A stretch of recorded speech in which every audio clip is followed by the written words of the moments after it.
Okay, we'll move on. I'm going to introduce Paul Hirst, who is Professor of Social Theory at Birkbeck, London. And for many of us, the most imaginative kind of political thinker of our generation. And it's relevant to say this afternoon that he's also speaking as a member of the executive of Charter 88. Paul.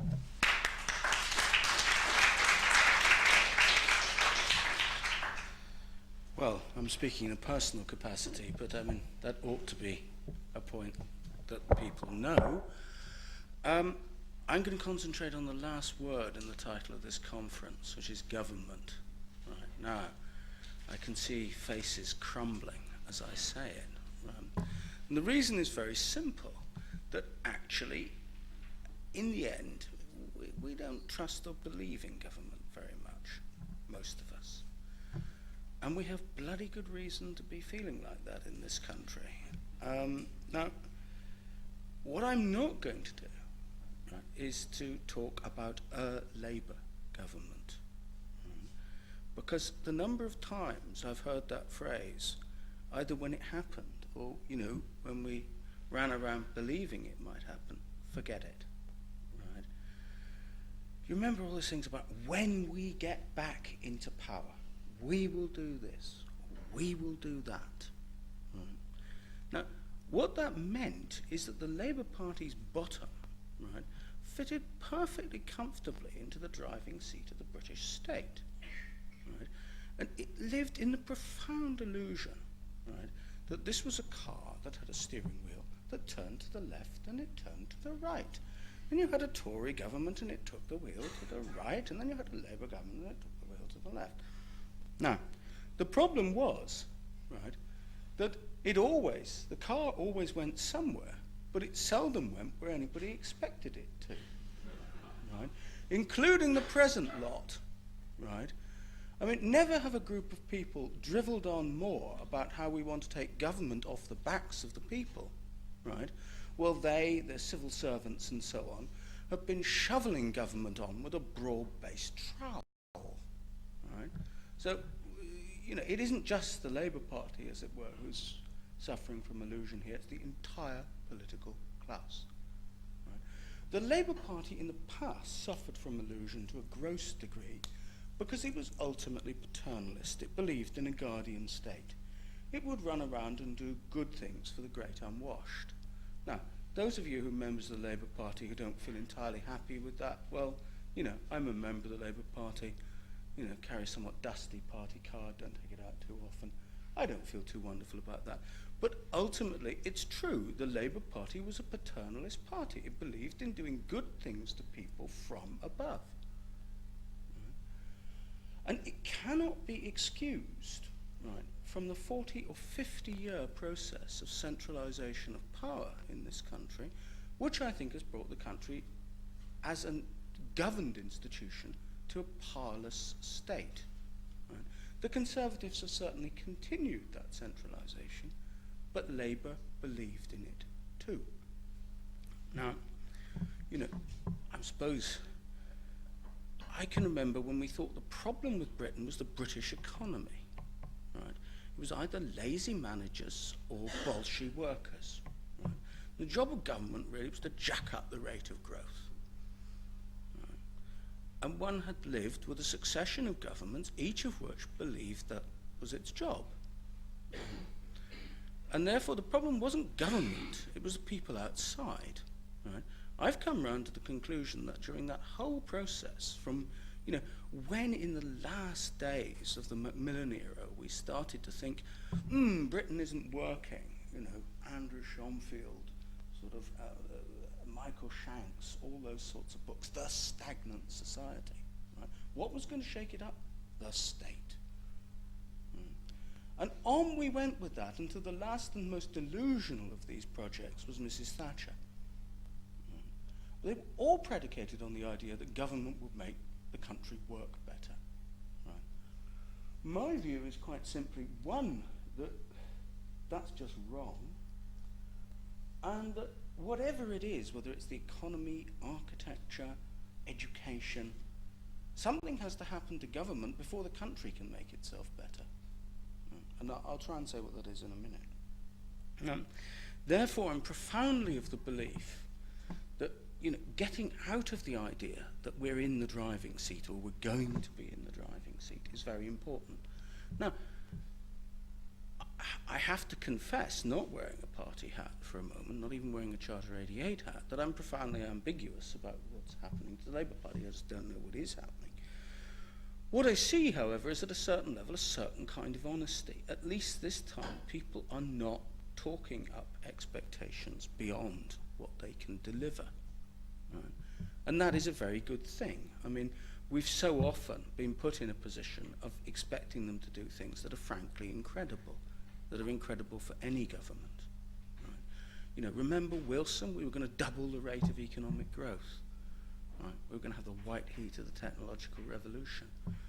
And so on, and so on, and so on. So at least these people are not, in that sense, lying to us. Right? They're also willing to change their minds, which is very important.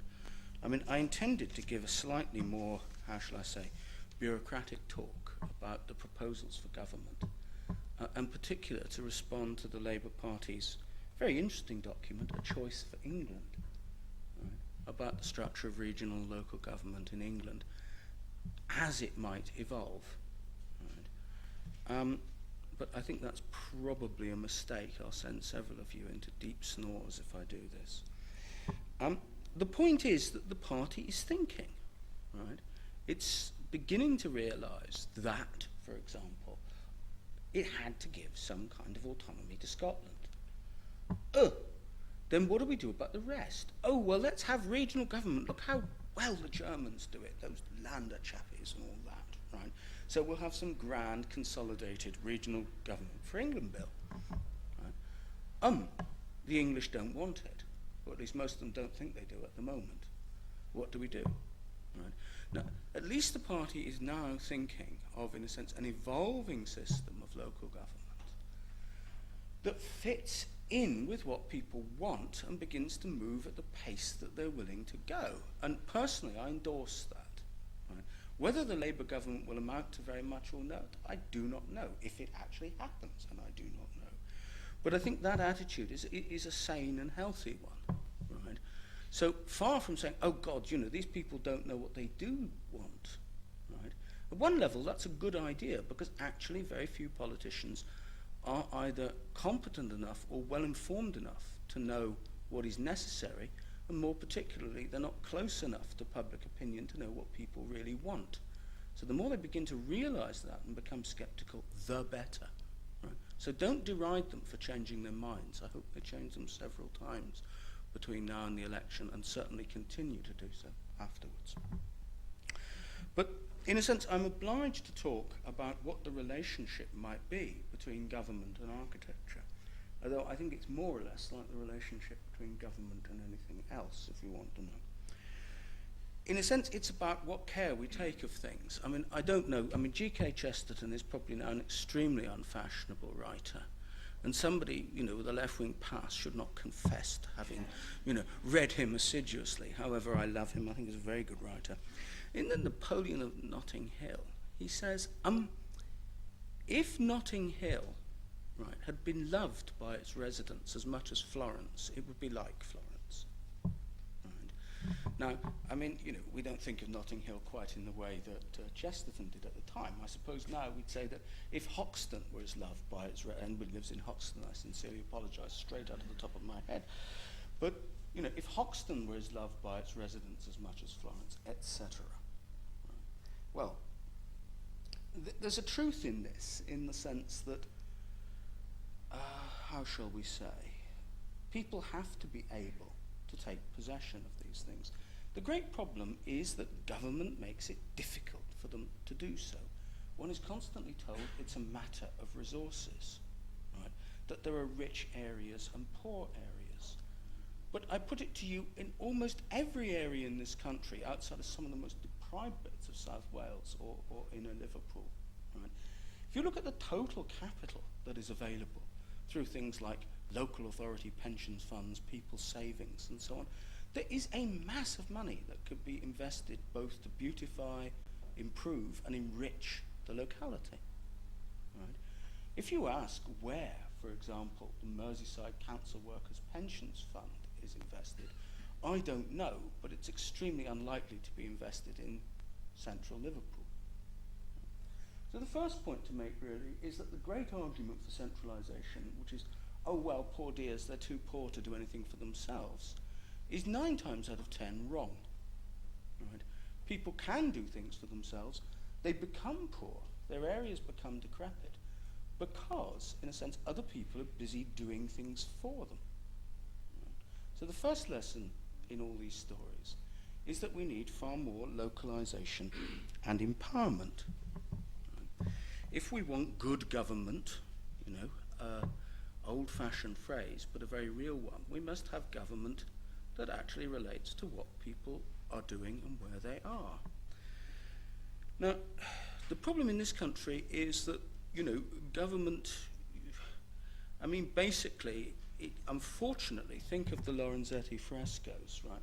Bad government is fading fast, as we all know, right, on the walls of the Palazzo Pubblico. But bad government in this country is not fading fast. It's feeding like a voracious monster. Right? And it's actually reproducing itself very rapidly. So much so that it's almost impossible to understand. And this is the first great danger about it. By nature, I suppose I'm a professor of politics, and I never held my profession in very high esteem. And I perked up one day when I saw Tony King, who's a member of the Nolan Commission and a professor of politics at Essex University, asked by a journalist, well, how does government in this country work, Professor King? And he said, I spent the bulk of my career telling people, and then about 10 years ago, I began to get worried, and now I can tell you absolutely blatantly, I do not bloody well know, right? Now, here is a man with some 30 years standing as a professor of British government who, like me, is not, working through Charter 88, I have some idea about how the murky machine works, right? And I interact with a large number of members of the political class. But if I'm honestly true, I don't know either how particular decisions get made or who matters, right? And this is really worrying. Because, curiously, in the United Kingdom, we are probably the most over-governed country in Europe in the sense that central government has powers that really would be remarkable anywhere else, including France, which we've always thought of as a centralized state. And we're also chronically undergoverned. You can see pullulating masses of mess where nobody has done anything about them. Why? Because our centralized masters simply do not care. They don't see it. Right? On Catherine Shamfield's point, they close their eyes. They look at their red box, the papers in their red boxes, as their ministerial rovers take them through it. Right? It is invisible. Right?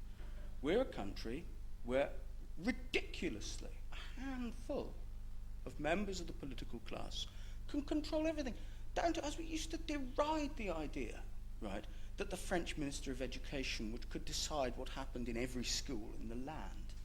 Right? We have people who, frankly, are doing that now. Right? Deciding what should be taught by teachers in every school in the bloody land.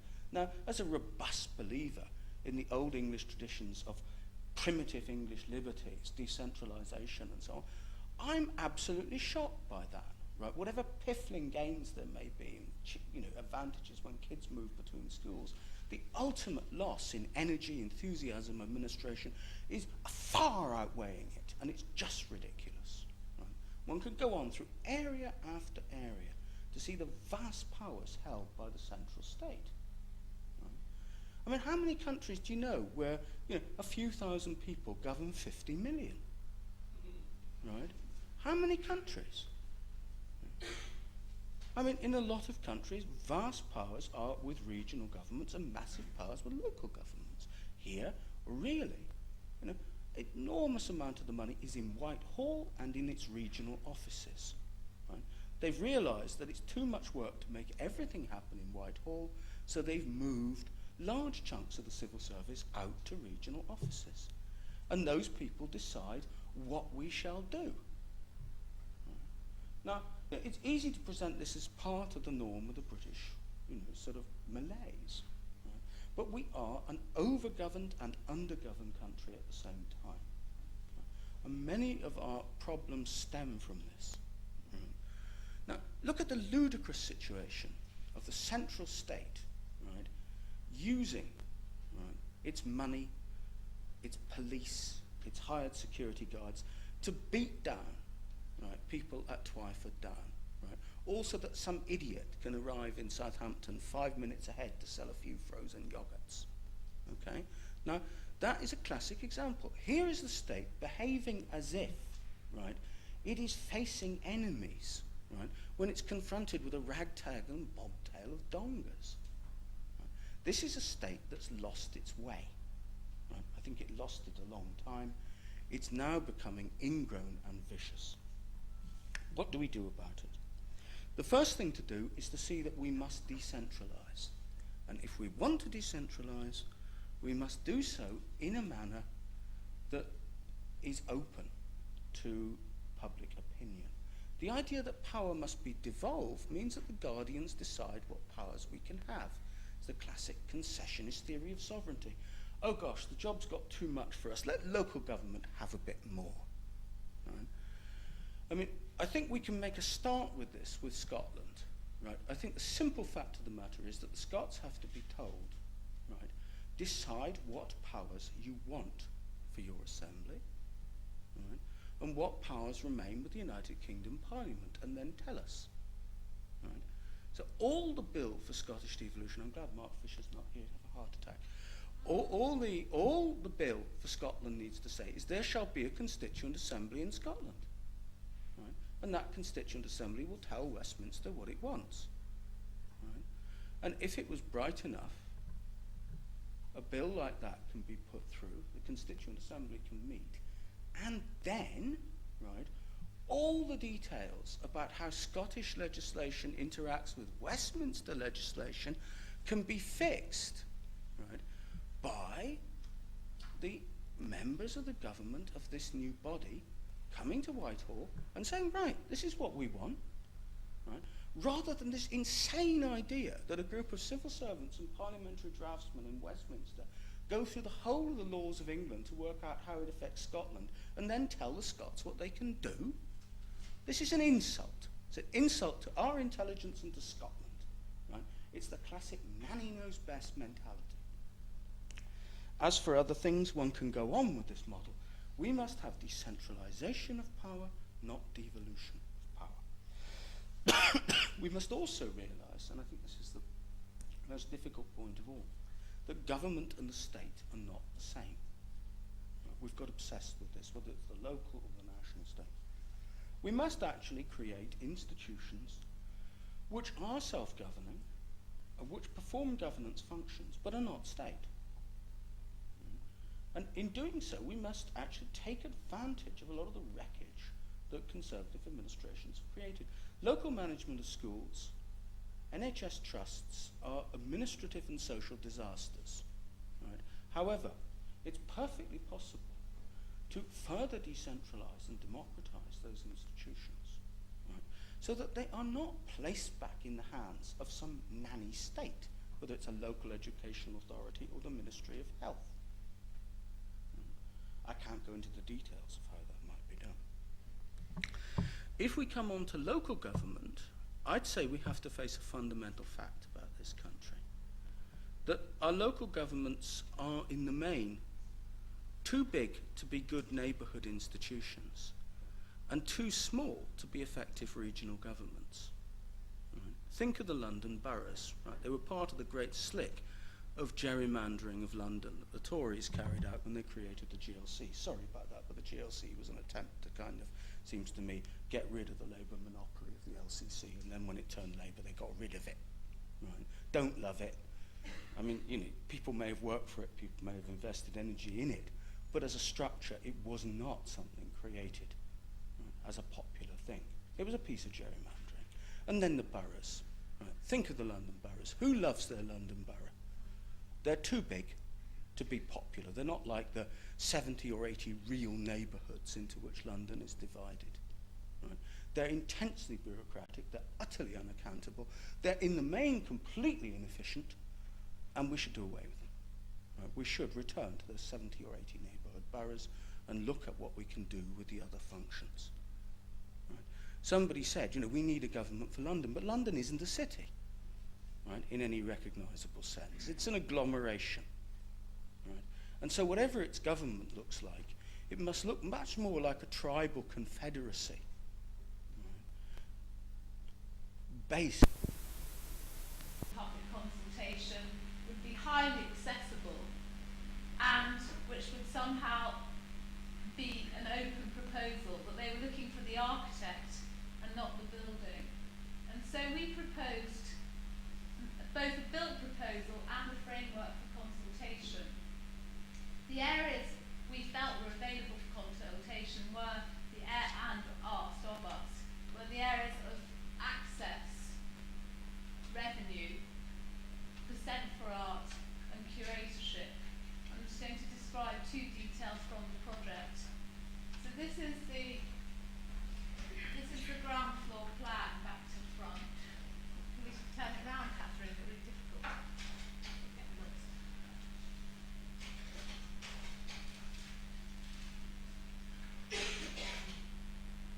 Still tough it down there.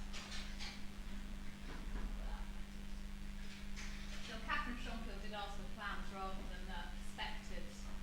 And so here the architect's line, which is assumed to be fixed, is somehow intended to mediate between the interior of the building and the city beyond, sometimes just 6 millimetres beyond sheet glass, between the collection and its users, and between a core historic collection, the Garman Rhyme collection, and spaces for contemporary work.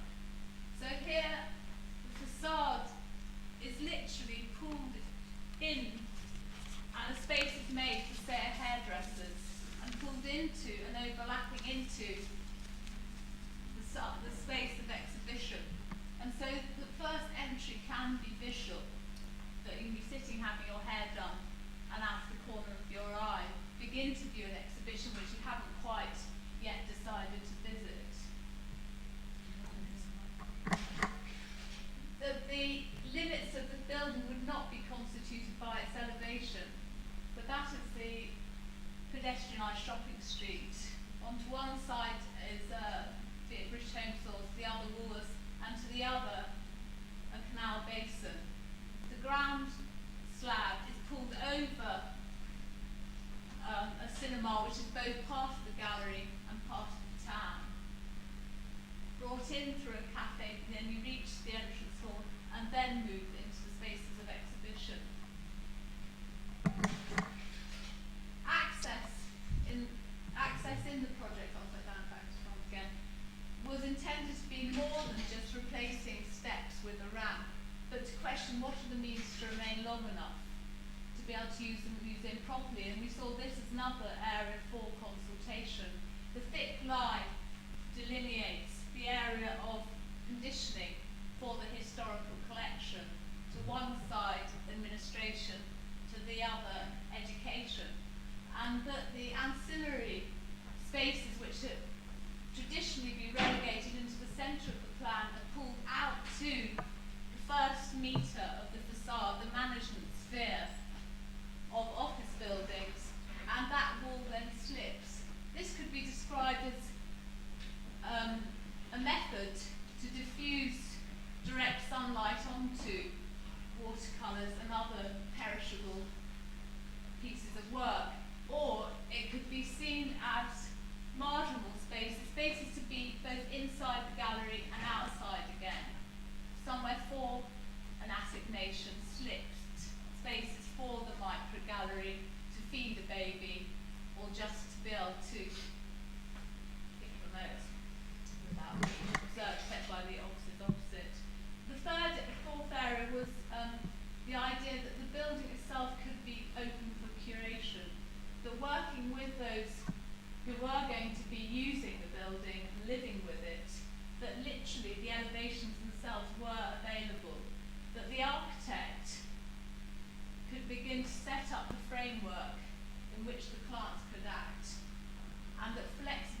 didn't become something for people who couldn't make up their minds, but in a way extended the design process.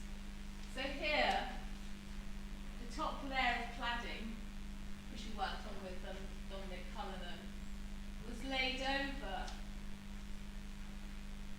internal walls which delineated territories of privacy and propriety. That this external cladding would be both translucent and transparent to temper light, but then it might overlap and jar with both opening windows and areas of opacity where value judgments would define whose desk would be visible to the street outside, whose leg would be hidden. Could you start the video again, Joel, please?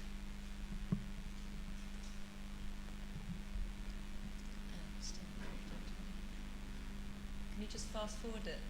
Thanks. The Warsaw Art Gallery had a year before it actually went on site, and just let it play there, so that strategies for consultation that could actually really begin to set up procedures whereby those kind of desires about what kind of building it might be could start to be examined.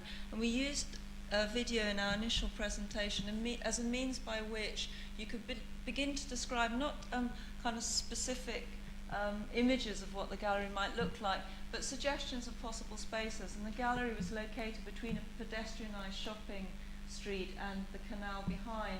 And so we used these images to set up, as I said, possible relationships that you might have a view from the gallery space through to the water behind. And video seemed to have the advantage where it had a kind of fluidity that sits between cinema, which is a popular and familiar medium, and the architect's drawing, which is kind of not is a professional, has a professional quality of representation, which perhaps doesn't so easily suggest the potential of what spaces could be. And within the video, specific things that we had acknowledged as that we wanted to be in the design proposal, like putting exhibits at the eye level of the child, so that when an adult and a child enter the gallery, the child would be captivated in their own sphere, allowing the adult to return to the sphere of the adult. The other strategy that we plan to use for consultation is something called Percent for Art, which in Europe and America is a strategy whereby a percentage of the total cost of the building is set aside for artworks to be located in or on the building, and for the artist to work with the architect. What we propose to do is that the artist would work in the period that would pre-exist the building. And we commissioned two artists in particular, Catherine Yass and Adam Chowsko, to make proposals that were specifically designed to actually locate the building in the imagination of the people who lived in Warsaw, so that those conversations could start to surface. Catherine proposed to take images from the core collection, which was the Garman Ryan, this is an Epstein sculpture, and project them into spaces around Warsaw, at the same time taking images that would begin to exist from the architect's drawing board and project those, and gradually these two images would start to have an existence in the minds of the people who saw them, and start to stimulate conversations about what the building could be and where it would be. This is another example of a sculpture projected onto a wall in Warsaw. And there's somebody else outside the dental surgery. The other artists that we approached to work with, and we gave these artists these briefs as if the project was live, and they went out and made these proposals, was Adam Chowsko, his proposal was slightly different, and he wanted to make a trailer for a remake of the film Badlands, and he developed this kind of narrative about Badlands that relocated it in Warsaw. And there's a scene in the film where Sissy Spacek and Martin Sheen bury some mementos before they go on the road, and he proposed that he would reshoot this scene with people from Warsaw playing these two characters, and shoot it on the site where the art gallery would be built, and have it projected onto a screen hung from a screen hung from a crane on the construction site. So he advertised in the local press and in newsagents' windows for people who thought that they looked like Martin Sheen or Sissy Spacek, and invited them to take up these auditions for these parts. And he received, I mean, he's still receiving replies actually from people who want to star in his film. But the strategy in both those cases was to give an existence to the building before it actually took up its kind of material existence on the site. And both with the video and with these proposals, and in fact with the building itself, the intention was to kind of visually stretch and sensitize people both in their imagination and literally, so that an experience of the built environment could be extended and not continually experienced as something that was totally fixed and given. That final point, that reading of this can also be laid onto a reading of work made before, and just a tiny plug, a third and absent member of Muff Juliet Bidgood is going to be talking about Eileen Gray and her house and how desires were made to material in that. Anyway, thank you. Next week.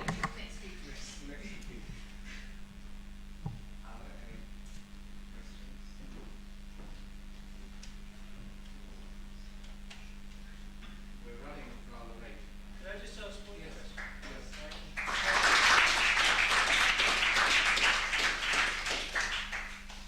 I haven't quite appreciated the relevance of this to the next Labour government. Well, it was the idea, perhaps, should be explicitly referred to, ideas about consultation and the relationship between the architect and the people that they're so-called designing for. And so this was just two, perhaps very small examples of how the attempt was, instead of separating consultation as being almost other to the process of designing and being something that the sort of many vehicles have been constructed for consultation as separate to, for example, days where the architect goes into the community with another language to the one that the architect normally uses, i.e. cornflake packets to begin to give the community the choice of what they want faced where.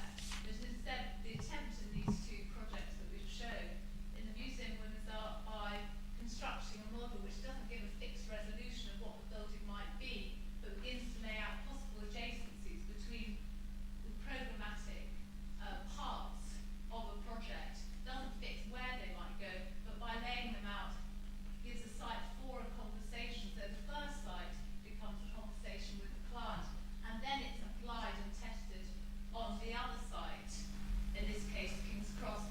In the second case of Walsall, this is a £10 million art gallery.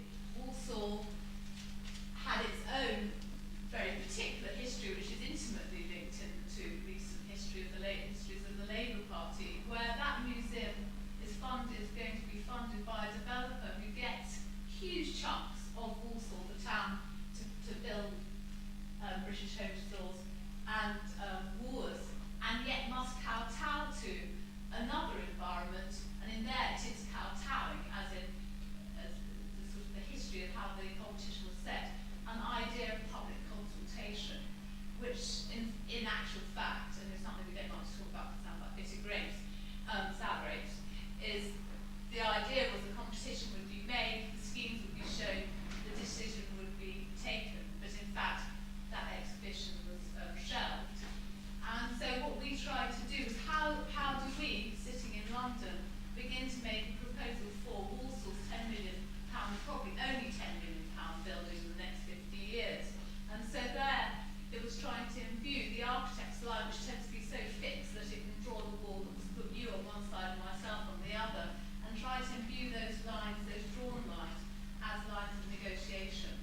This is why I think it's absolutely relevant, maybe not that I'm here on somebody else, but the question of how, and Schofield tried to address this, how does the architect actually begin to imbue their work with the voices of others, and how does the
political relevance is not clear as to architecture in the Labour Party, then I think it's a problem both for architecture and the Labour Party. Even actually the review of GT of electric gate before us field describes the completely comprehensive things to do with them. Thank you for anything else. Okay. I'm now going to introduce the speaker who's waited as we ran over time. I'd like to introduce Paul Hyett, architect, treasurer, columnist. Oh yes, and in the other room. In this one, go from there, just inside the door.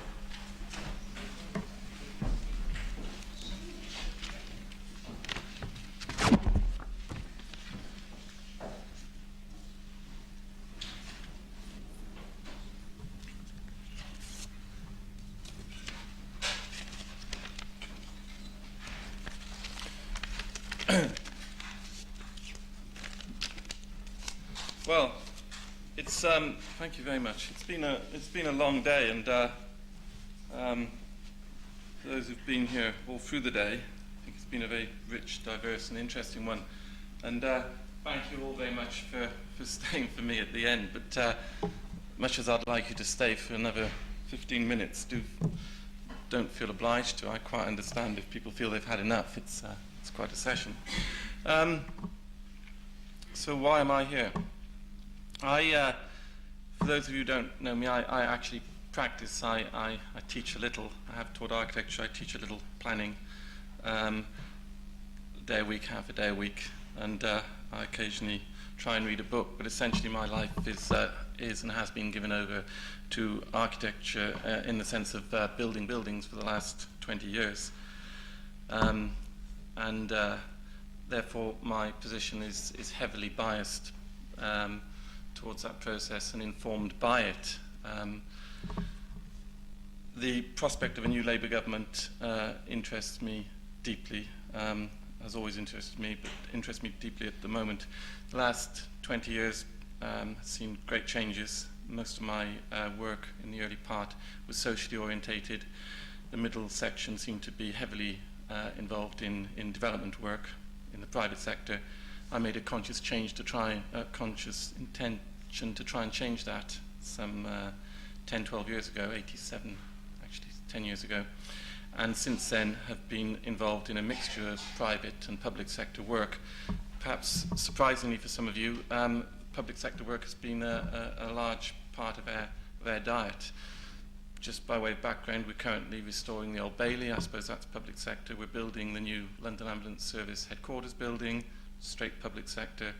We've just finished the fire research testing station, again, straight public sector. Each of those, with the exception of the Old Bailey, who knows what will happen there, but each of the others are either in the process of privatisation or under threat of it. So we see some big changes even as we talk. I don't know what the prospects are for continued work in this field. It's crucial to me because I think if I can't carry on with at least a reasonable diet in that area, then I shall stop altogether. So what have I got to say about this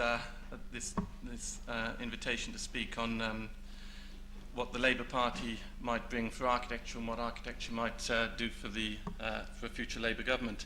I think that my starting point is very straightforward, very simple. Architecture, and I'll actually try and go fairly rapidly through this as well because it is the end of a long day. Architecture reflects the society that creates it. It's absolutely clear to me. The spirit, the values, the character, the activities of our society are enshrined in our architecture. Kath said earlier that we're reactive. I think in Cedric's terms we should try and promote change, but essentially we respond to demand. And I think the position we're in now is absolutely straightforward and simple and for the Labour Party, and that is that we need to change our society in terms of its aspirations and values. And that might sound a the enormous task, monumental task, but I don't think it is. The Tories have done it very, very effectively over the last 15 years. In fact, they've done it with extraordinary effect, and I see the results of it when I see the students coming into the Bartlett today who've grown up, their entire conscious life has been under Tory governments. Their value system is entirely different to anything I knew.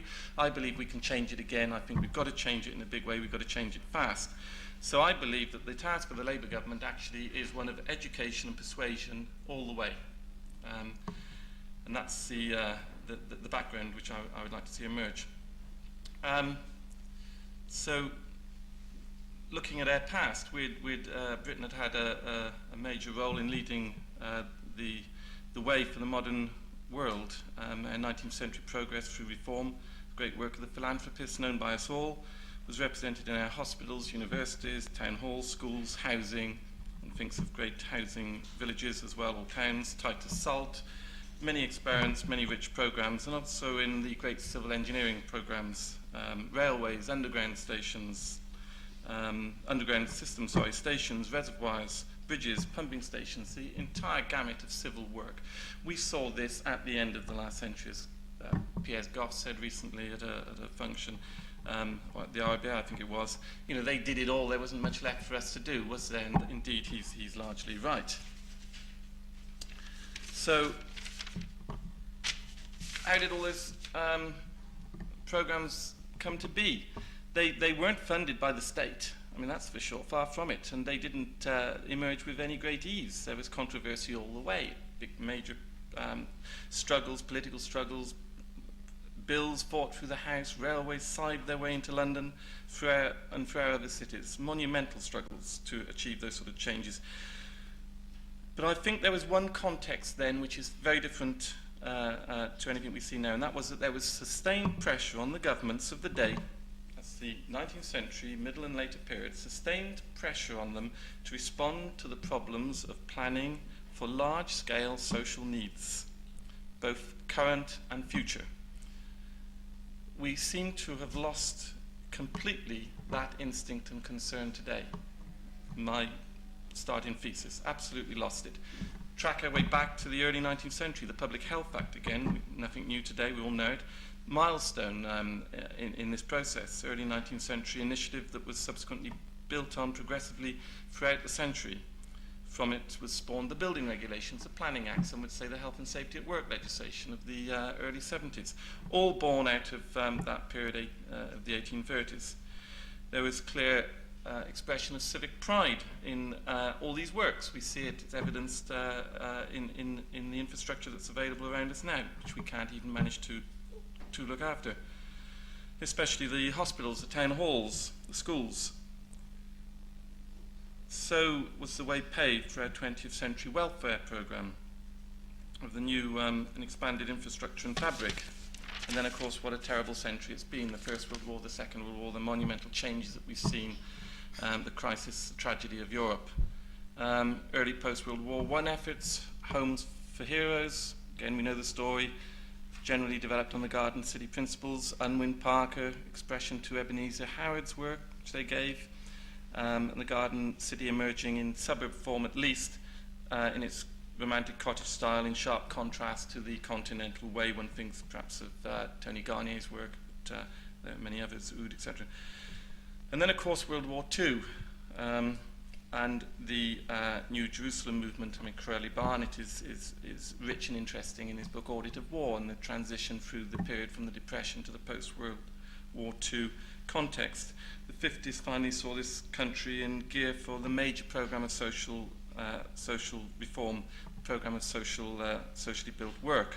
Massive slum clearance, comprehensive redevelopment, enormous housing programmes complemented the work of town and city expansion and the new towns.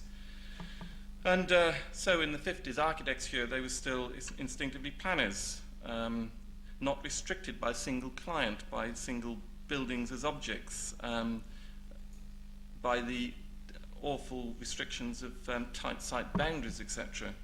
Planners, architects were planners, and planners, where they joined in the process, could plan. Many planners were architects. I speak as somebody who's trained in planning and architecture.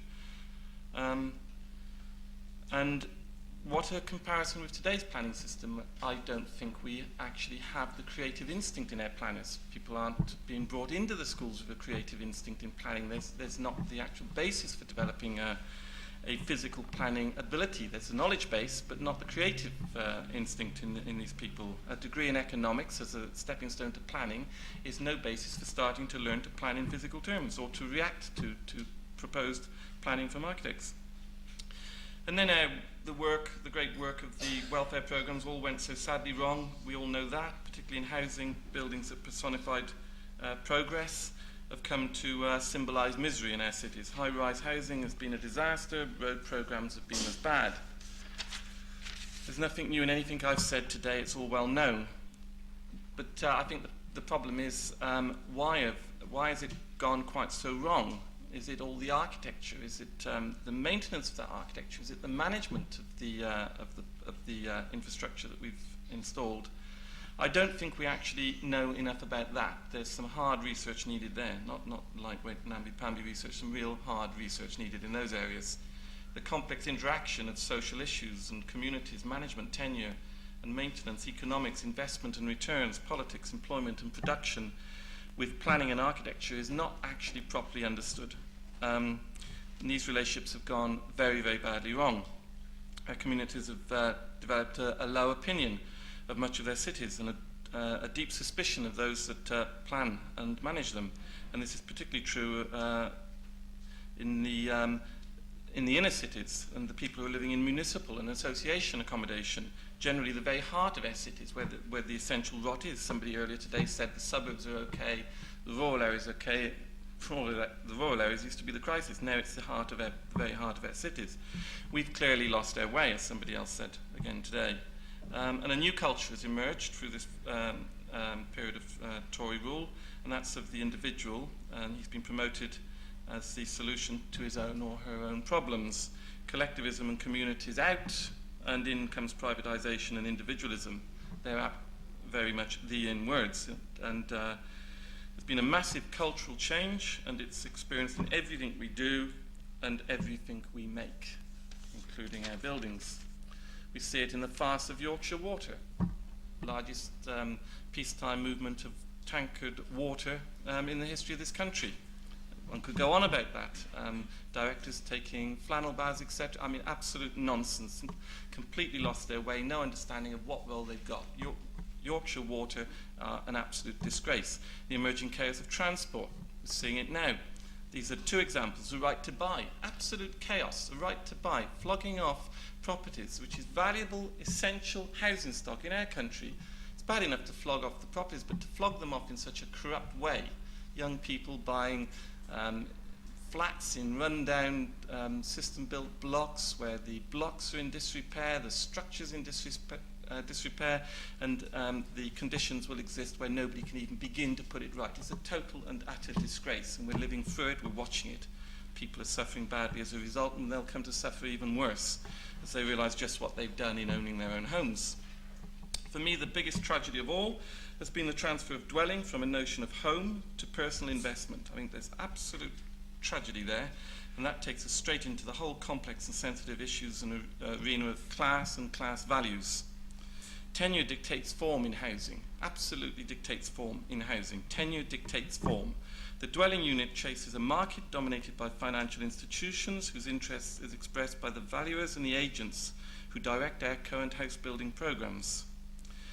These people are the planners and the architects of our towns today, not architects or planners. It's the agents, the financiers, the investors. They dictate the form. We're just instruments of it if we're ever involved, and we're not involved in housing anyway, as everybody knows.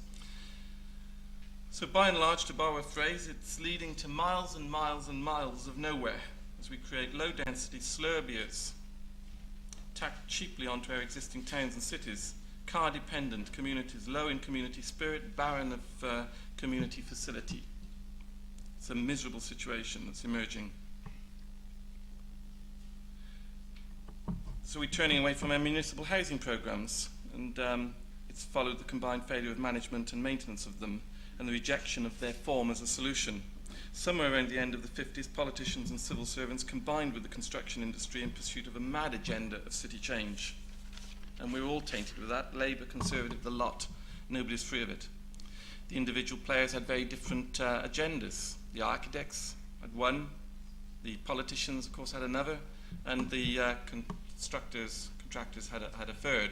They combined to promote a completely new social format for housing and community through high-rise accommodation with with, as we see, completely disastrous results. That's the legacy we live with. That's what the Labour Party are going to have to pick up. We've got to remove the lot and replace it, or we've got to actually repair it, reorganise it, get new forms of tenure, new forms of allocation that's more appropriate into those buildings. Municipal housing is now associated with neglect and misery, as I've said. As a tenure, it's at the bottom of the pile, absolute the bottom of the pile. I could tell stories and anecdotes on that immediately that come to mind, but maybe I better stick to the principal subject. Actually, I'd drift for one moment, if I'd be permitted. I'm involved in exchange between children in this country and France to learn the language. A lady came to me, she's Nigerian, she wanted her son, 9 years old, to go to France. We arranged for them to meet the organisation. The organisation came back and said that on the grounds of the accommodation she lived in, which is 60s, medium-rise, elephant and castle, municipal flat, they cannot allocate a French child to that accommodation. I said, I've never heard anything such nonsense. Of course it's possible. There'll be equivalent situations to exchange. They said no. On the grounds of the tenure, the accommodation, the quality of the accommodation, the problems associated with the inner city residents, they can't actually incorporate them into this exchange. So the miserable situation for that family actually spirals downwards. As happens, we've managed to get an exchange. But what an indictment on our housing post-war, that it's seen in such an appalling context. So the context for our cities of tomorrow needs to change. People need to disassociate themselves, disassociate freedom and security, investment and status from solely private ownership of at least a larger proportion of our homes. This is crucial to any worthy collective programme of new work and to the design that we are going to produce. But it wasn't always like this. Municipal housing was once very successful post-war in this country. My childhood is pertinent to this. The sun shone on my childhood. It's shone on part of my life, but it shone on my childhood. I was born in Newport, South Wales. I grew up in Cwmbran, Newtown. We lived in a 2-storey council terraced house, garden back and front, inside toilet and bathroom upstairs. Parker Morris equivalent space standards prevailed, though Parker Morris wasn't in yet. We even had available allotments if we wanted bigger gardens. Probably most people, young people today coming through might not even know what allotments are, let alone have been in any. I went to a new local primary school, which I walked to. The streets were for playing in. We've just actually tried to shut our street for a very simple process. Some older people in the street asked if they could shut the street simply to have a street party. They'd had one at 3 or 4 other occasions through the century. They remembered some of the older ones. We've got octogenarians in our street. The police wouldn't let us shut our street. It's a backwater, but we're not allowed to shut our street. There's no community exchange possible in our street. Our children do not play in our street. It's a back street rat run for cars. It's dangerous. Jane Jacobs, etc., etc. The more you disassociate yourself with the street, the more dangerous it becomes. In all, we moved 5 times, always to council houses, following my dad's work. He was a technician, always to new towns. Might sound quaint or naive now, but we had absolutely no concern about living in municipal rented housing. On the contrary, it was good and it was the best. We had no absentee landlord. We were council tenants. It was good, as I said. I disliked my granny's Victorian house, despite it being family owned. It was damp and tired, and it contrasted badly with our open, clean, stylish homes. Our homes expressed confidence in a future which we embraced with hope. It seems almost impossible today. My school was open plan and modern, no classrooms. We had work areas. Arrangements were experimental and challenging. It was absolutely fantastic.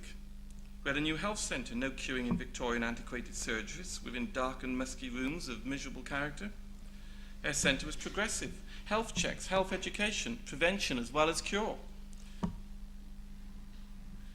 I actually dug out, I shan't take you through them in any detail, but I dug out just some old bits of document I've got. I mean, this is the master plan for Cwmbran Newtown, not available for purchase, given to the people who lived in the area. This is one for Hemel Hempstead. This one's book 3, Your House in Hemel Hempstead. Absolutely fantastic. And if I may, I want to read from you one quaint paragraph. This booklet has been designed to help you, a prospective tenant, to choose the house you will be living in. Choice naturally depends. Choice. We had choice then. Thatcher suggests that we've only ever had it now. Choice naturally depends very largely on the types available at any one time, but you will have choice. If you can wait, the house of your choice will be allocated to you. And further on, arrangements are often made, this is really quaint, arrangements are often made between the factory management and the corporation's public relations department for factory workers to visit the new town. This gives prospective residents an opportunity of seeing the town, and if possible, one or two of the houses. More personal visits later. And then the book is full of, I haven't got slides, but it's full of two-story pictures of houses laid out on very much 50s arrangements that you'll all know. But a very quaint picture here, an R2 maisonette. And you can actually look at the living room through the grand piano. I mean, who ever heard of a grand piano in an R2 maisonette? It's absolutely fantastic. And on the back, the Express Dairy advertising. They'll be round with the milk. There's been a lot of changes. It may have all been a bit paternalistic, but it's better than today's chaos. Can you imagine such a context for modern house building programs today from Tarmac or anybody like that? Not on your life, you can't. It's absolute free-for-all chaos. So when I left the AA, my first year out, I wanted to work in housing off to Southwark, 74. Their policies were progressive. The GLC and Camden were great. I'd have liked to have worked there. Got my job at Southwark. Neve Brown and later Benson and Forsyth were doing great things, and we were all very excited about it. Patrick Hodgkinson told me as a tutor later that his whole ambition and anticipation had been of major public sector patronage, even though he was going to be in a private office. Architecture expressed and had social purpose. Takes some thinking about. I'll say it again, architecture expressed and had social purpose, and was an instrument of the state, whether harnessed directly through the corporations or through private commissions to outside firms. And then my starry-eyed picture ends in the early 70s. Maybe I just grew up and got wise, but I don't think so. I actually think it all went wrong. That first period of action, the post-Second World War Attlee government, could not be sustained. It had a series of flaws within it. It had accomplished so much, but it turned to a process of decay. There are, of course, many other external factors to that as well. Let's not be naive about it. And then, of course, what did we see? The 3-day week. Great idea. Wrong reason. I don't know if everybody remembers the 3-day week. I mean, my dad was actually threatened with being fined for having his lights on in his office, because he just started in private practice then, not allowed to work at your drawing board with the lights on. We weren't allowed to work on the 4th and the 5th day. The whole country was zoned. You know, you were Monday to Wednesday or Tuesday to Thursday. It was a 3-day week to save energy. As I say, great idea, wrong reason. And then, of course, the Heath, Wilson, Callaghan years of miserable struggle. I was here then. Transport, strikes, rubbish, dead in the mortuaries. We know the story. And after the decay, we've had predictably intense reaction. Some 16 years, well, actually, 17 years, and now Cav says it's 21, but 17, 20 regressive policies, and here we are, the family silver's all gone. So, you must forgive me, you all know all of that. It just set the scene for my thoughts about architecture under New Labour. New Labour, I've got the terms. Mustn't forget it's New Labour. Essentially, it shakes down to two issues which have already been highlighted today, earlier. Process and product. Process and product. Process and product. Let's start with product. I trained to serve our community. We've talked about the big S or capital S, or are we going to say the S word? Well, I've got another one. It's W. The W word, welfare state. I'm actually a welfarist. I'm not ashamed of it. I'm proud of it. Somebody might ask me to define it, which I hope not, but I'm a welfarist. I believe in collective interest. Progressive projects like Peckham Health Centre, Bryn Mawr, bigger problem maybe, but these were exciting. They interested me. They nourished me. 1,000 lesser known endeavours nourished me. I'm very hungry for that new kind of objective in our work, and for the new relationships directly with the users which I serve, which I believe I've been denied as a practicing architect for 15 years. I don't want relationships with the community that I serve and work for through the private sector development machine. Never wanted it, and I don't want it now. I've seen it fail to work. I don't want it. It's not the way, with its preoccupations and secure investments, etc. It's a nonsense. I've got clever over the last few years, most of us have, at servicing developers, but the task is limiting and it's often destructive of the imagination. And we see it in its worst forms in the area that they've just blown up. The richest bit, the programme or the brief, is all too often predetermined by that incestuous group of bankers and property agents and even our old friends, the turncoat QSs who've left the design team and turned managers, hopefully forever. Process is crucial to our work. The obsession with management, audit and all that stuff is crippling. We're having processes imposed upon us which stifle our imagination. The lawyers and accountants have completely stuffed us and shafted us with their new systems and procedures. Think of the constraints to decent creative architectural practice. You've got design and build. Well, I mean, what a nonsense. I've never, ever witnessed such a misnomer. There's no such thing as design and build. There may be detail and build with contractors. There is no such thing as design and build. Contractors can't design. They've no intention to design.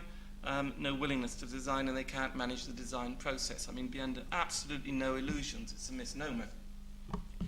At best, it's detail and build, as I said, and it's caused by a desire to limit risk following the periods of extremely high inflation, when the QS realised that he was never going to be able to settle final accounts because everybody had started on site with the building information not progressed, and the contractor, of course, had tendered low to get the job and had a jolly great claim at the end. Solution? Do it properly? No, they had a better idea. Make the contractor responsible for the design, and then he can't claim. That's the origins of design and build. It's as simple as that. And we live with it as a misnomer and a nonsense. Compulsory competitive tendering, it's absolutely murderous. Absolutely murderous. For what? Projects ill-defined, nobody's determined it. Tasks completely ill-defined. Discontinuous appointments, there's another one. Conceptual design by one architect, detailed design development, by another, production information by a third, supervision by a fourth, or if you're lucky, a project manager who doesn't even design. Competitions, we'll come to that later, I'm sure. I'm totally against competitions. Waste of time, in my view. Though I suppose I've had my involvement in a few and built as a result of a few. They're draining of medium-sized practices, absolutely draining. They're destructive of proper staff conditions. Wages are appalling. Offices are running on staff unpaid to run their competitions. It's not the kind of condition for a proper learning ground, except for, of course, it comes in various forms. You can have competitions in fees, you have competitions in design, you can have competitions in interviews. There is a conversation I think that's worth having. Take France at the moment. Somebody said they're fed up with, it's you, Andrew, with France earlier. Well, I share your view. I'm more interested in Britain. But we've just been asked if we would like to submit for the new Burnhall, the new fire research testing station in Paris. It would be Paris. I wish it could have been Bordeaux, but it's Paris. That's the way France is. Having done one in England, I think maybe we've got a chance. They're going to reduce the applications down to a short list of 3. The 3 will be asked to do a stage D developed design. What are they doing with those 3? They're paying them each £45,000. £45,000, it's fantastic. I mean, we actually get that far with most of our competitions in this country with no promise of any pay at all against 10, 20, 30, 40 other teams. Even in organised limited competitions, you're talking about 10, 11, 12 with a brief changing forever and a whimsical jury at the end. It's absolute nonsense. We cannot run our competitions properly. That's our biggest problem. But in principle, they're not a good way to set up a relationship between a client and an architect. We simply must get a new understanding of the process of architectural patronage. That's got to go to the heart of the new Labour government. Process is crucial to the product. If they mess around with this, they prevent our useful role and our success in our work. The American system, as set out in this new book issued by the RIBA, guidance for clients on the Brooks method of architectural selection. I don't know whether you know this. It seems to have some useful currency here, because there they have an interview process based on preference for architect, and then they negotiate fee after that. And if they fail to negotiate fee, they move to the second and the third, but they actually sort out their pecking order before fees are even mentioned. Quality assurance, public charters, all that nonsense, they add up. I mean, I'm pretty jaundiced about all this. They add up to nothing if the fundamental problem is that the product is wrongly defined and the process is wrongly structured. Yeah. You know the documentation you have to go through with quality assurance. It's absolutely insulting. It's ridiculous. We need different objectives free from the tyranny of the market economy. That's not to say that competition isn't sensible and the market economy hasn't got a role. Of course, I believe in that. I've got a private practice. But we are utterly dominated by its imperatives, and that's where the balances are wrong. We need different methods of working and of delivering our services. The birth of a project, public or private, is now its death so often. Think how that's done. No design can be financed until overall funding is in place, private or public sector. No funding is available until the viability is proven. The viability is not proven until the scheme's designed and the budget's approved. So the first cost estimates are guessed. They're guessed by whoever's in charge of the project. They're guessed. And the guess isn't even an informed guess on the likely value of the project. The guess is a strategic political guess, particularly if it's a government job. How much do you think we could get away with for this project? Can we make it $1 million? No, not $1 million. 950,000. So the budget is set up on a guess of the likelihood of funding for a project. Otherwise, the project will be rejected out of hand. Design follows approval. Briefs evolve. Surprise, surprise. Design's costed, more funding's needed. The project's then threatened with cancellation. So back we go for more money. What do we do then? Tell them the true amount of money? No, we don't. We go back and we guess at what kind of additional money we might be able to get. Can we add another 100,000 to $1 million? It's ridiculous. Nobody's ever assessed the true value of the project which is actually required for the context that's been set. One recent project that we were involved with some 2 years ago, the original budget was calculated on nothing. We proceeded on the basis of that because whilst it was evident it was going to cost more as a building, the threat from in that case, a lady at Whitehall, it was a government project, the threat from her was, if you come, don't, in fact I virtually quote, I think, don't even ask. To do so will immediately result in the project's cancellation. Don't ask. She put it was like a woman I met dealing with finance in Kazakhstan recently. I mean, in fact, I think the Kazakhstan lady was easier. Don't even ask. And the mandarins we were working for were absolutely petrified to ask. We're talking about an important government building. They didn't dare to ask, so we limp on with the inappropriate budget. What happens when it's opened? It's not got all the facilities that everybody wants. So what we've got to do then, we've got to think about altering it, adding to it, carving it about. A hopeless way to proceed. So our building work can be utterly compromised by the process that we go through, particularly in relation to cost control. These processes are short term, they respond only to today's constraints, not tomorrow's needs or aspirations.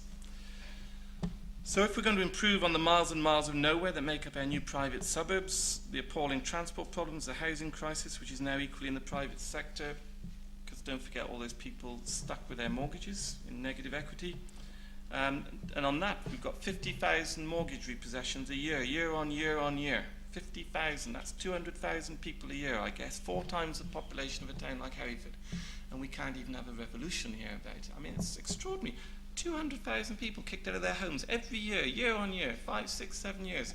And they've lost their jobs, and we can't even have anything more than a minor march on poll tax. I mean, what's happened to us? We've lost entirely our bite, our courage. I mean, I'm speechless over things like that. And then I listen to the radio. You know, I mean, great radio, privatised radio, the one I was listening to, because it was advertising. And what have we got? We've got a new magazine out now.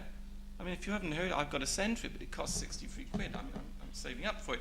But you buy this magazine, and it actually has a list. It's an estate agent's list of repossessions. Not houses for sale in the normal way, repossessions. This is the repossessions list, and it's appealing to the greed, the absolute greed of people who don't even bother to look behind the problem. Buy the repossessions magazine and you'll get cheap houses. You know, some poor bugger's worked on his house, do it yourself, had it repossessed, booted out, and you can buy it cheap. Absolutely marvellous. What kind of a society is that? So with that, in the private sector and our municipal housing all being sold off and otherwise neglected, I think we've got a housing policy in total and utter tatters and shambles. And I think this is absolutely directly to do with architecture because it's the context in which we work. I don't want to make a big party political thing of this. I'm not really interested much in politics, but it's the context in which we work. And as I said, housing form follows tenure. Well, we associate Labour with progressive policies, politics, progress means change, and here's the rub: change is not necessarily good. We've had a lot of change under the Conservative Party, and I'm not actually sure we could have ever, I can't even conceive of having had more, I don't think. So I'm not necessarily in favour of change. I think if we're going to have change, we need to think very carefully about what it is and how we're going to sustain it, where it's going to take us, what it's going to be about. Change was involved in high-rise housing. That was change, and look where that got us. So the Tories have brought massive change, much of it ill-conceived and most of it ill-executed. And Labour is expected, as so often with the Labour Party, to find a way forward in this situation. Open the box and the money's gone, and we all know the tatters of the situation we're all in. And I think the only way forward is to inculcate a new culture into our thinking. We've got to start with the young, education through the young, and we've got to deal with all the people who are older as well. Persuasion and persuasion and persuasion. We need to go forward, not backwards. Dreams of past glories offer us absolutely nothing. But in going forward, we need to analyse carefully our past mistakes, the legacy of the problems, and explore new avenues. The full extent of the Tories' damage to us might actually be our best chance, because I think, I don't want to draw false parallels. Nobody can actually begin to imagine the horrors of the situation in Germany after the war, but at least they had a chance to actually start again in a major and significant way. Well, I think our social infrastructure now is all but broken. I asked somebody yesterday how far we've gone back to the 30s. He said earlier, end of the last century, we've gone back that far. So we've got to actually come forward again from there, and that might be a significant benefit for us.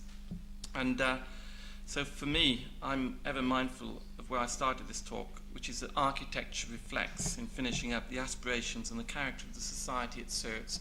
And it's the aspirations and the character of the society that we serve that we have to change if our architecture is to improve. We've got to introduce a worthy programme of collective aspirations back into our social consciousness. I know it's easily said, but it's got to be done. And as I said, the Tories managed to do it to us recently. If Labour can introduce a new and creative relationship between the individual and the state, relevant to our shifted class structure, because we've got to go forward, then I think our work will find better purpose. Our society is collective.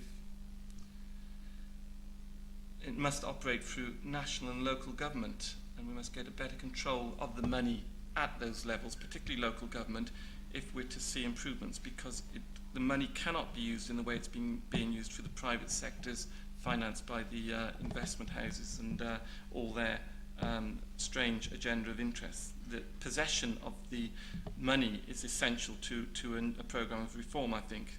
So that's essentially the task for Labour, and that's my hope in them, because if they can get that right, that changed condition, then I think the rest of it, the architecture, the briefs, the worthy programmes, will all flow from it, naturally. But before I end, there's one final point, as nobody's made it yet today, which I can't leave alone sitting here, and that is that this great institution has suffered badly over a long period of time. I was one of the last students through here with an AA grant, local authority grant. I had my grant in '72 and was promised 1 year's teaching here and a guarantee for no more. We came, and my local authority saw me through and out, but by the time I'd finished grants, I think it was the next year, grants were stopped altogether. We've been back repeatedly from this place. This place continues to produce a wonderful agenda. Look at the conversation here today. Look at the people here today. This place continues to produce architects of importance across the entire spectrum of activity. I think there are more heads of architectural schools in the world from this place than any other place. This place has an essential role in the architectural conversation of this land. And I believe that when the Labour Party get in, which they surely will, we should be there on day one, knocking on the door and saying, we want no, we don't want anything special. We just want normal fees payable to any other university in this land, payable to students from this land who choose to come here. Thank you.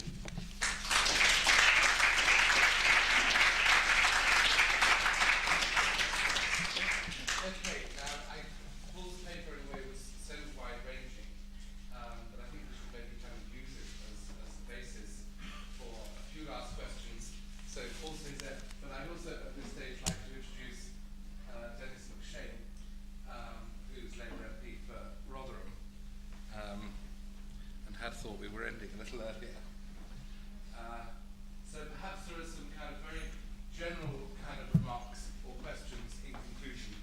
think we really ought to reckon to finish within about kind of 10 minutes or so. Certainly they want the building at around 6. So are there any points or questions?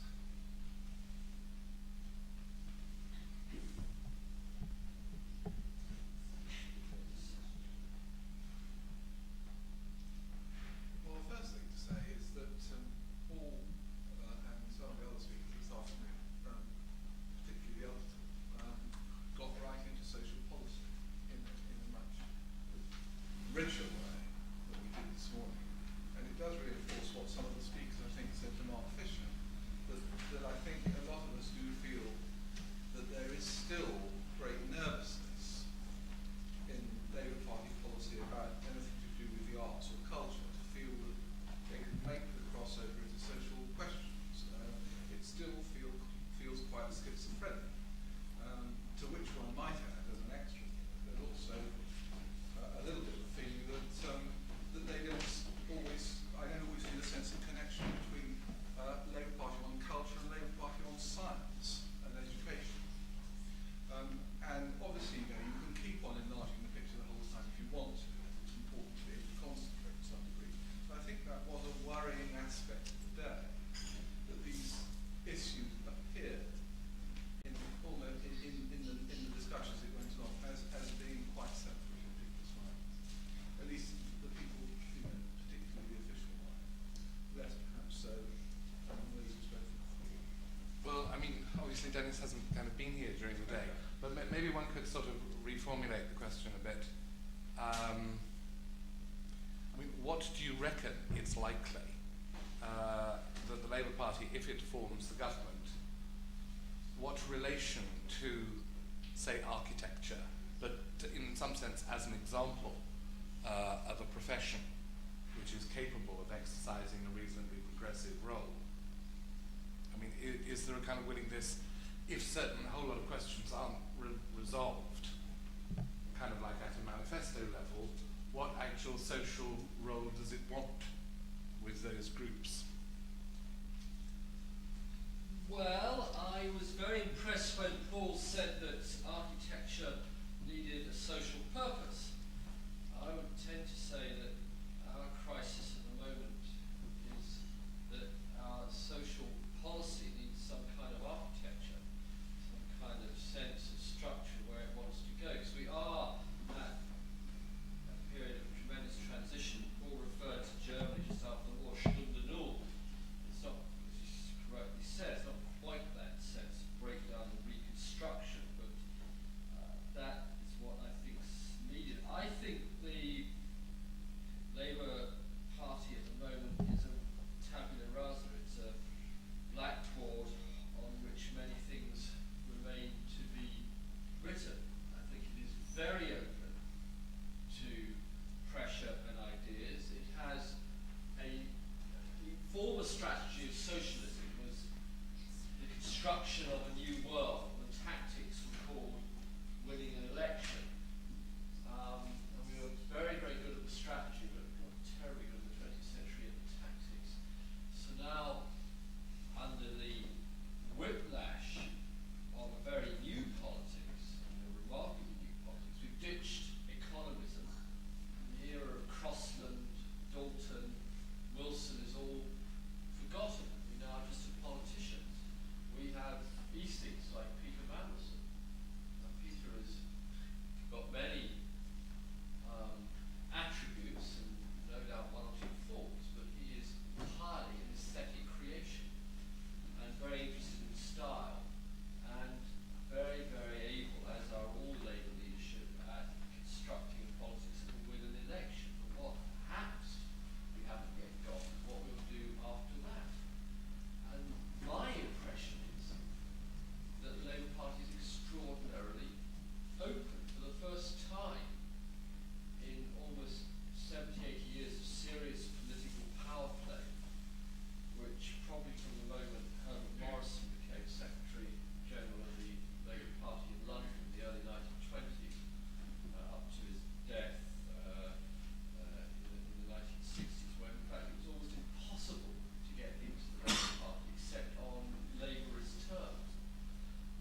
values of the Wegs, if you like, to aesthetics, to style, to communication, to culture.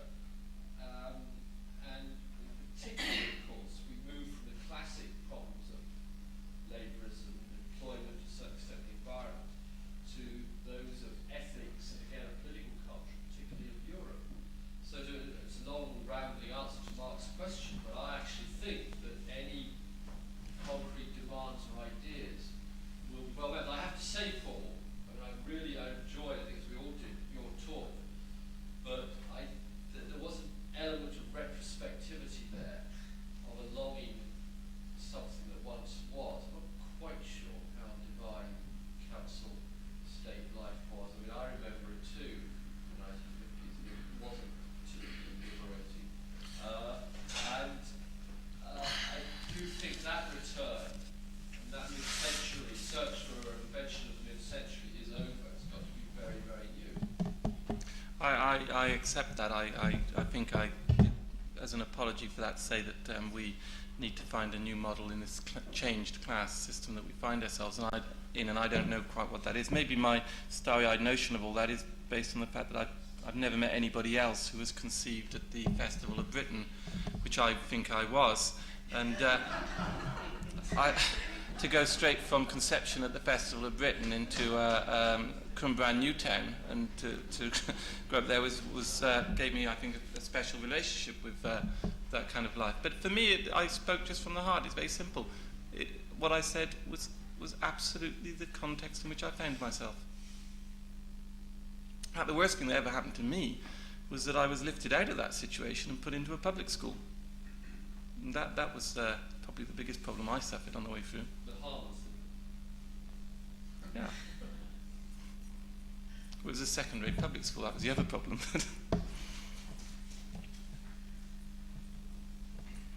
Well, because it took people from cancer.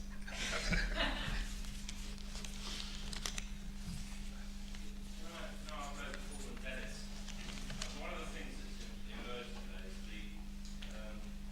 this whole question of how it is that the usual sorts of aspirations about what new government might do, about how it translates those aspirations without losing what, from a professionally self-interested point of view, is architectural quality.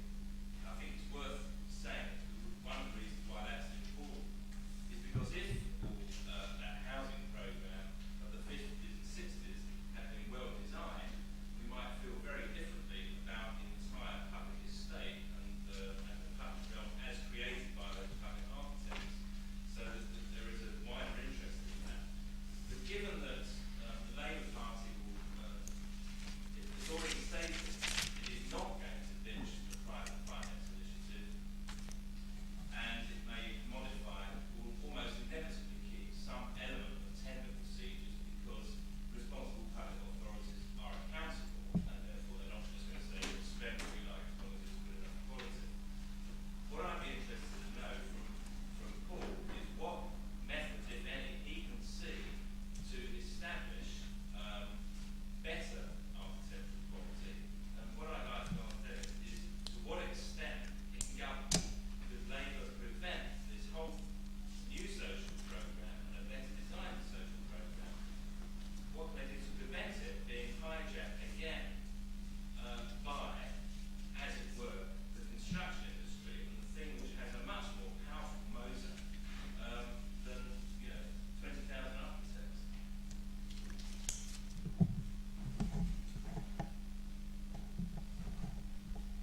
I was surprised when Paul inveighed so strongly against competition, because I lived a long time in France, and I'm really now going on to thinner and thinner ice in the sense of not knowing enough about the profession, the industry. But France and Spain, one has seen, certainly in the 1980s, 1990s, a continual outward expression of inward politics. Now, whether that, what I would like to know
starts immediately proposing a kind of classic AA kind of project. House of Lords has swimming pool. Absolutely, yeah. I mean, shall I briefly respond to that? Yeah, because I mean, competitions have been constantly raised today. Let me put competitions to a specific one, which is that competitions in every shape or form, competitive interviews down to open design competitions, are the only single thing that I've heard today which attempt to mediate between a public interest in best design and the possibility of finding a way of procuring or getting or commissioning architects, which doesn't involve something which is considerably less transparent and much more difficult to put into effect. Yeah, yeah. I mean, this is a cheap remark, really, throwaway remark, and you probably guess it's coming from me, but as I said earlier, anybody who will give me 50% of the finance involved in a competition in my office, I'll give them 100% open book of the profits of the job if we get it. I mean, that's how much I think about competitions. I really think it's the wrong way to develop the relationship with the end user. You talk about quality, and of course quality is extremely difficult. I mean, firstly we got the use of the word quality. What do we mean? What is the characteristic of it? It's the quality of it, it's wood. Or are we talking about that measurable thing, that sort of abstract notion of quality? Now, you're talking about the abstract notion of quality. We want a better quality of architecture. Who doesn't? Which architect doesn't actually put in his brochure when he sends it in for his competition entry, you know, we are committed to good quality architecture. But what does all that mean? Quality is that non-tangible thing. It's in the imagination of the recipient. You can't measure it. The receiver has to measure quality in terms of his own experience and his own value system and his own perception. So we've actually involved in an educational process for to ensure that value system is improved and the perceptions of the projects are improved as well. That housing that I talked about, I believe it might have been modest, but it was good quality. People were happy. Communities did work there. You know, don't have a load of the trouble that we've now got with some of the more modern estates. It did actually work. Back to what we actually do, which is the point you started with. I think we have to serve the real need of the end user, not some abstract notion of a facilitator in between, which is, you know, investment returns on property that's secured, etc. We've got to get to grips with the real need of the actual user. So I share that much with you. It's a matter of how one actually establishes the relationship between the designer and the participation of those users. That's the central thing. One point I'd like to just pick up what Paul said when he announced the property owning democracy. I mean, clearly, Paul, you suffer from pessimism of the will, even if there's tremendous optimism of the intellect there. That Paul, me? Yeah, you. Oh, me. Oh, clearly, property does own democracy in this country. Yeah. And has for a long time. And one of the interesting, so I sit on the finance committee that goes through the budget line by line, and one of the interesting discussions we had last Tuesday was a couple of Tories proposing a flat rate tax. And there's this idea that Steve Forbes is passed in America, which is all taxation. At the moment, taxation is about 435 pages of single space type. And the idea is to get it all down to just 15% on everything, on all income. And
government, in its privatisation, has agreed that the only way privatisation can work if there is forms of regulation.